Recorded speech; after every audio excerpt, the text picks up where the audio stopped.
પૈકી નથી ને સવારમાં કરી લીધું કામ બધું. શું કર્યું જરાક કહેશો? અમે કરી લીધું, કહી દે અમે બધું કરી લીધું. અને એમાંય આવે છે કે 400 ની રસોઈ હતી ને 800 જઈમાં હતા. હવે એને જવા દે તો કઈક આવશે, ઈ જાહે તો. કીધું કઈક બીજું કીધું છે. દોઢ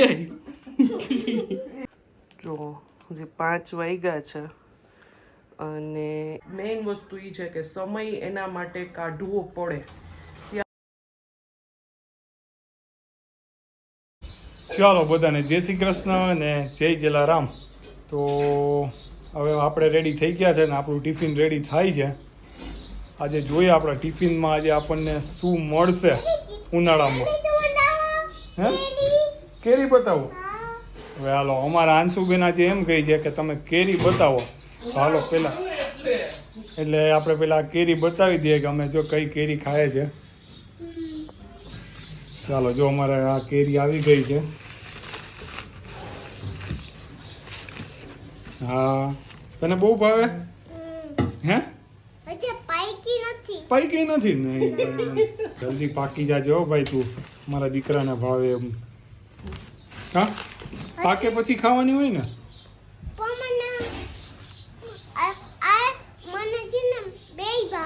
બે ભાવે? કાચી પાકી બે ભાવે? અરે વાહ મારો દીકરો. જો અમારે હિયાબેન ઉઠીને એને સવારમાં કામ કરવાના હોય બધા, સ્કૂલે હોલિડે હોય એટલે. હા હા તું એ બેટા કરી લીધું. હવે આ હિયાનો વારો છે મારો દીકરો.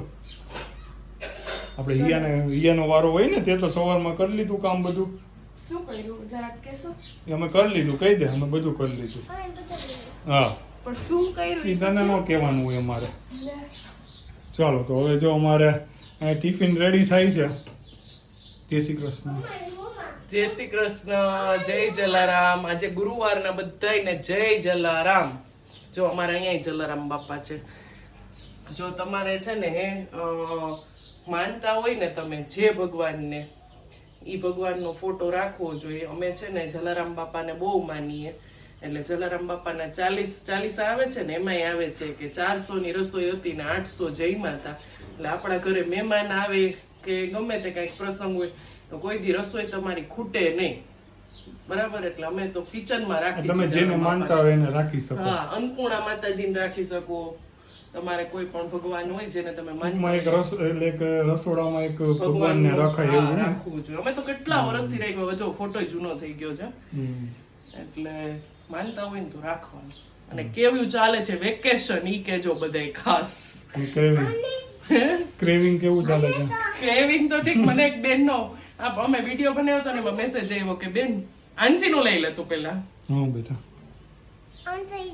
ઇંગ્લિશમાં બહુ મજા આવે મોડી બીબા. હે હા અરે વાહ ભાઈ. મને એક બેન નો મેસેજ આવ્યો કે બેન અમે તો વેકેશન થી થાકી ગયા છીએ તો અમારે હું કેવું, તમે વ્લોગ બધા કહો છો કે રોજ બનાવવામાં, કેમ બનાવવા વ્લોગ? આખો દિવસ કિચનમાં જ જાય છે. આજે જો શ્રીખંડ બનાવવાનું છે, કાલે મસાલા પાઉં બનાવ્યા હતા અને કન્ટિન્યુઅસલી. અને અમારે એક આ બેન કિચનમાં આવી જાય એટલે આખું પ્લેટફોર્મ તમારે પથરાઈ જાય. ઈ કિચનમાં ને ફ્રીજ પાસે જ હોય. રોજ રોજ ન હોય. કઈ લાવો ને બીજું હું તો શું કરું? એક લેતા હોય સારો યાદ આવશે તો. એટલે શું લાવવાનું છે? હે ઈ લેતા આવશે. ઈ લેતા આવશું. રોજની કંઈક નવું હોય. હા જય શ્રી કૃષ્ણ. માંથી આપણે રોજ નો હોય આપણે લીન નાખવાની. હે જે રોજ નો હોય એમાં આપણે એમાં નાનું ગ્રુપ હોય પછી હા એ બધી ટિન્ડર જોઈ. ઈ લેતા આવજો ખાલી, બસ બીજું કઈ નહીં. કિન્ડર જોઈ લેતા આવજો. ચાલો હા બાય. રેડી છે ને આપણે જેટલો નો હોય મિક્સ કરવાનું એમાં આપણે છે ને એમાં દવા નાખીએ પછી પીવાની. એમાં મારું તો બોલી મળે. હા હવે એને જવા દે તો કંઈક આવશે ઈ જાહે તો. ચલો આજે બનાવીએ મસ્ત મજાનું શ્રીખંડ. તો મોટું તપેલું લઈ લીધું છે, એની ઉપર આવી રીતે ચાયણી કે કાણાવાળું વાસણ રાખી દેવાનું. એની ઉપર પતલું કપડું રાખી દીધું છે. હું દર વખતે દહીં ઘરે જ જમાવીને શ્રીખંડ બનાવું છું, પણ આ વખતે મેં રેડી લઈ લીધું છે. વેકેશનનો ટાઈમ છે ને, તો બહુ ટાઈમ નથી રહેતો એટલા માટે. તો મેં છે ને કોઈ પણ ખાટું ન હોય ને એવું સારી બ્રાન્ડનું લઈ લેવાનું. અમૂલનું લઈ શકો તમે, મેં ગોપાલનું લીધું છે, મને અમૂલનું નહોતું મળ્યું આ વખતે. ખાટું ન હોવું જોઈએ દહીં, એ લઈ લેવાનું. ને ઘરે જમાવો ને તો એકદમ કઠણ પાણા જેવું દહીં થવું જોઈએ. ઢીલું થશે ને તો નહીં સરખું રહીએ. અને જો તમે એકદમ ગરમી પડતી હોય ને તો આને છે ને બહાર લટકાવવાનું નથી આપણે. આની ઉપર વજન રાખી અને એને ફ્રીજમાં રાખી દેવાનું છે, એટલે પાણી સરસ નીતરી જશે અને દહીં ખાટું પણ નહીં થાય. તો મેં આવી રીતે 2 ગાંઠ મારીને વચ્ચેથી લટકાવી દીધું હતું. દહીં સાવ મોડું હતું એટલે વાંધો નહોતો આવ્યો. મોટા બેન નાના બેનને માથું ઉડાવી દે છે. નાના બેન 10 થી 12 વાર તો રીહા હશે. હા હા બધા બાય લઈ લો. બધા હા અહીંયા ન આવડે મને ભીમ. લઈ તો કર. બિચારાને ભીમ કયો તોય આ હારો કહેવાય, તો એમ કે ઈયા ઈયા ઈયા, અને આને ભીમ કીએ. આંસી તે એનું નામ શું પડ્યું છે? ભીમલકા. એમ નહીં, ડેડીએ તને શું કીધું છે? તાર શું કહેવાનું એને? ભીમલકા. નહીં એવું નથી કીધું, કંઈક બીજું કીધું છે. ગુંડાઈ. દોઢાઈ જામાંથી વાર નીકળી ગયા પાછા. પતલું કીધું છે ને ડેડીએ? પટલું તો સારું. દોઢાઈ કીધું છે કે? બસ એક મિનિટ જો આવું જોઈએ અમારે આંસી યારે હું માથું ઉડાવતી હોય કે આંસી ઉડાવતી હોય, રીહાવાનું ને આમ એવું હોય ને બધું રડવાનું ને ચાલુ જોઈએ આંસીનું મારે. જો પણ તારા વાળ એવા તો હું શું કરું? બસ હાલો એક ફોટો પાડવો છે. હાલો. કેમ પાડવાનો હોય? એમ? અરે વાહ, એવી ચોટી. હેર વોશ કર્યા હોય ને તેથી તો અમારે આંસી ને હિયા યાદ નથી કર્યા. મિરરની સામે જોઈ અને હિયાને તો મોબાઈલે ભેગો હોય ને આને દાંતીઓ ભેગો હોય. આમ વાળ જ કર્યા રાખે. બોલો આ એવડી નહીં, ટેણી નહીં એવી ભાન પડે કે તું નવા કપડા પહેરસ ત્યારે ઓડી સાહેબ જ હા, પણ નવા કપડામાં તો જોવું પડે ને. એમ જ જો વસ્તુ.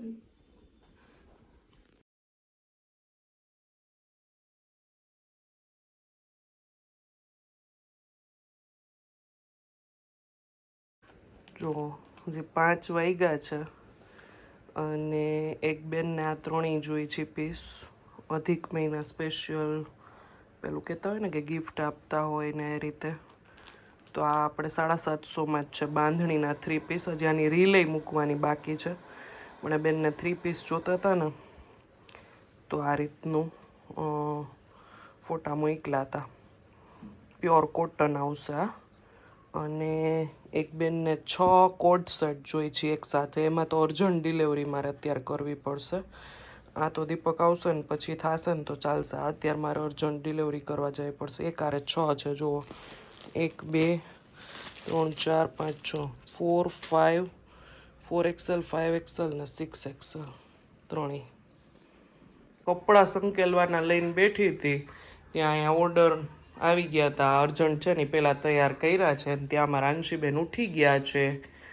જય શ્રી રામ. જોઈ પેલા એ જોશે કે હિયા ક્યાં છે એમ. જો ક્યાંય નહીં જોવે, પેલા અહીંયા જોશે ને. જો આ 2-3 દિવસ છે ને વિડીયો નહોતા બનાવવાના ને મારી પાસે હતા. હા નીચે છે.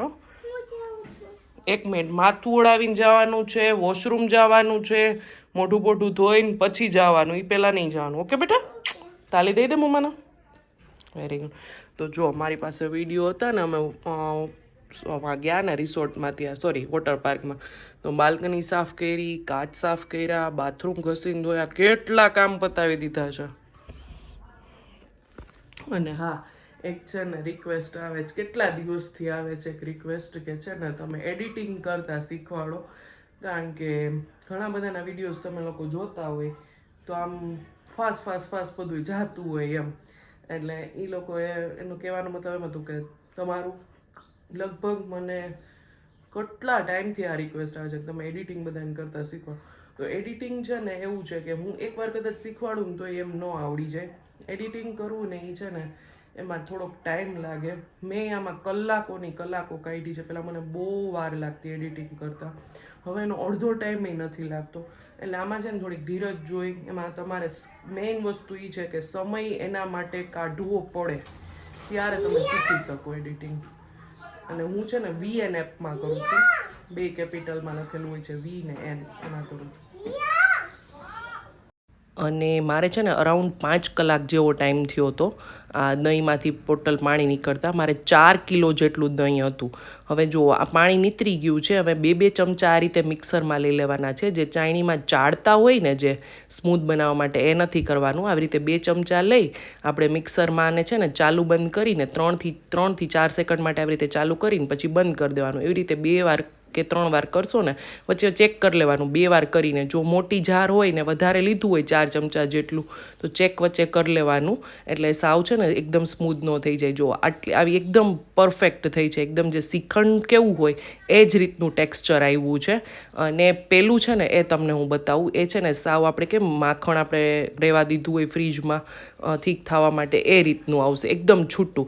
અને આ જો શ્રીખંડનું ટેક્સચર છે. એટલે મને છે ને પર્સનલી ચાયણીથી જે ચાળતા હોય ને હાથેથી, એ રીતે ચાળવું ન ગમે. દહીંને આમ હાથેથી કરતા જતા હોય અને પછી એમાં ખાંડ વચ્ચે વચ્ચે નાખતા જતા હોય, એ મને ન ગમે. એટલે આ સાવ ઇઝી મેથડ છે. જો આ રીતનું ટેક્સચર થવું જોઈએ. અને એ ઢીલું નહીં થાય એ પણ હું તમને કહી દઉં. જુઓ, ચમચીથી તમને બતાવું છું, એકદમ સ્મૂથ ને એકદમ શ્રીખંડનું ટેક્સચર આવશે. એટલે આ વસ્તુ ટ્રાય કરજો. એક પણ વસ્તુ આપણે નથી એડ કરી, નથી મલાઈ એડ કરી, નથી મિલ્ક પાવડર, નથી તપકીર, કોઈ વસ્તુ એડ નથી કરી. હવે ખાંડ એકદમ વ્યવસ્થિત નાખવાની. ખટાશ છે જ નહીં, પણ કદાચ મે બી દહીંનો ટેસ્ટ ન આવવો જોઈએ.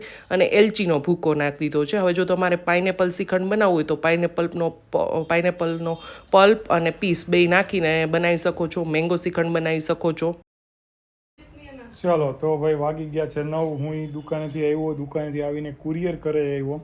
કેમ કે મારું કામ છે દુકાનેથી આવવાનું ને પછી બધા કુરિયર પેક કરું ને પછી હું કુરિયર કરાવવા જાઉં. આજે રીમાય નહોતી તો હું ને હિયા ભાઈ એકલા હતા. રીમા ગઈ હતી એના મામાના ઘરે, તો જો એ આવી ગઈ છે. શું લાવી મામાની અહીંયાથી? સમોસા ચટણી. તને ભાવે? હે? સમોસા, ચટણી, બીજું શું છે? હજી કંઈક છે એવું કંઈક કહેતા હતા. અચ્છા, સ્વીટ છે કંઈ. અને જો આ રીમા છે ને એના મામાના ઘરે ગઈ હતી ને, તો ત્યાં એને લેવાતા ડ્રેસ, તો એ એના માટે આ લઈ ગઈ હતી બધું, 5XL બધું.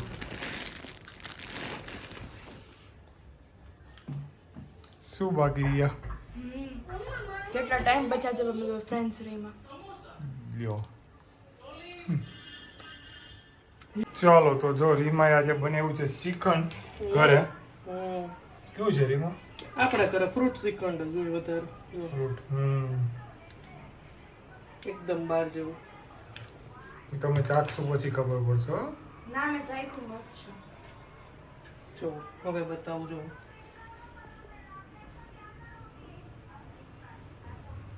છે ને એકદમ. આમાં છે ને દાડમ, ચીકુ અને ગ્રેપ્સ ત્રણેય ન ખાય. પણ ચીકુ દીપક લેવા ગયા ને તો ગ્રેપ્સ ન મળી. દાડમ અત્યારે ફોલવાનો ટાઈમ નહોતો. હું આવી 8:45 આવી મારા મામાના ઘરેથી. એટલે શાક કરીને ગઈ હતી, શ્રીખંડ કરીને ગઈ હતી, ફ્રૂટ જ નાખવાનું હતું. અને હવે થેપલા માંડું છું. 9:15 તો તોય થઈ ગયા. ચેન્જ વેન્જ કરીને બધું કરીને ત્યાં, કારણ કે ગરમી બહુ થતી હતી. એટલે મારે જ કંઈ જમવાનું નથી. હું 2 સમોસા ખાઈને આવી છું. મસ્ત મજાનું બની શ્રીખંડ નહીં ખા?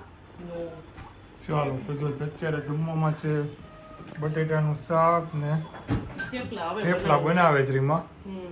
ચાલો તો પછી જમી લે. અને હવે આપણો એલચી શ્રીખંડ રેડી થઈ ગયો છે. મેં એમાં ફ્રૂટ એડ કર્યું છે. અને આને છે ને સારી રીતે ફ્રીજમાં સેટ થવા માટે મૂકવાનું, એટલે સરસ કઠણ થઈ જાય. કારણ કે ગરમ શ્રીખંડ હોય ને એ ઢીલું જ લાગે. એકવાર સેટ થઈ જાય ને ફ્રીજમાં પછી સરસ બની જાય છે. જો એકદમ સરસ કઠણ બની ગયું હતું. તો બસ અહીંયા જ વિડીયોનો એન્ડ કરું છું. કેવો લાગ્યો વ્લોગ કહેજો કમેન્ટમાં. આવજો.